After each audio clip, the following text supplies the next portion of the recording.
होमोथिलिक मोनेसिस, होमोथिलिक डायोसिस।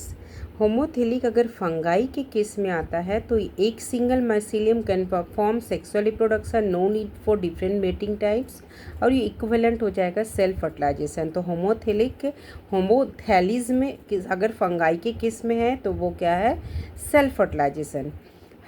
Self fertilisation हो रहा है, वो एग्जाम्पल है एस्परजिलस।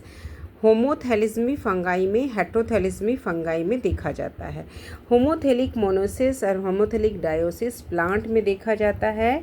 और ये मोनोसिस का मतलब, प्लांट में मोनोसिस का मतलब क्या हुआ कि male and female reproductive organ present हो रहा है सेम प्लांट में, और ये सेल्फ पॉलिनेशन होगा। और एग्जाम्पल आप जानते हैं मोनोसिस का क्या है, मेज एंड कोकोनेट, सेल्फ पॉलिनेशन का।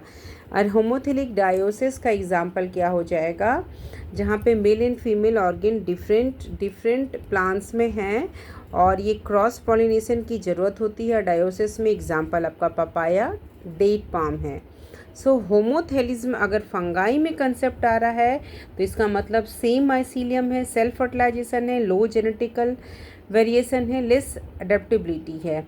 एस्परजिलस में देखा जाता है। मोनोसिस प्लांट अगर है तो मोनोसिस होमोथिलिक प्लांट में सेम प्लांट है, यूजुअली सेल्फ फर्टिलाइजेशन होता है और वेरिएबिलिटी बहुत कम देखा जाता है। और अगर होमोथिलिक डायोसिस है तो ये प्लांट के केस में डिफरेंट प्लांट है, क्रॉस फर्टिलाइजेशन की ज़रूरत होगी और क्या हो जाता है, हाई जेनेटिक वेरिएशन देखा जाता है। तो मोनोसिस का एग्जाम्पल हम अच्छी तरह से जानते हैं, सेल्फ फर्टिलाइजेशन का मेज एंड कोकोनट है। एंड डायोसिस का एग्जाम्पल क्या है, पपाया, डेट पाम का। अगर फंगाई के केस में है तो फंगाई के केस में अगर होमोथैलिज्म है तो वो देखा जाता है एस्परजिलस, जहाँ के सिंगल माइसीलियम है और सेल्फ फर्टिलाइजेशन होता है।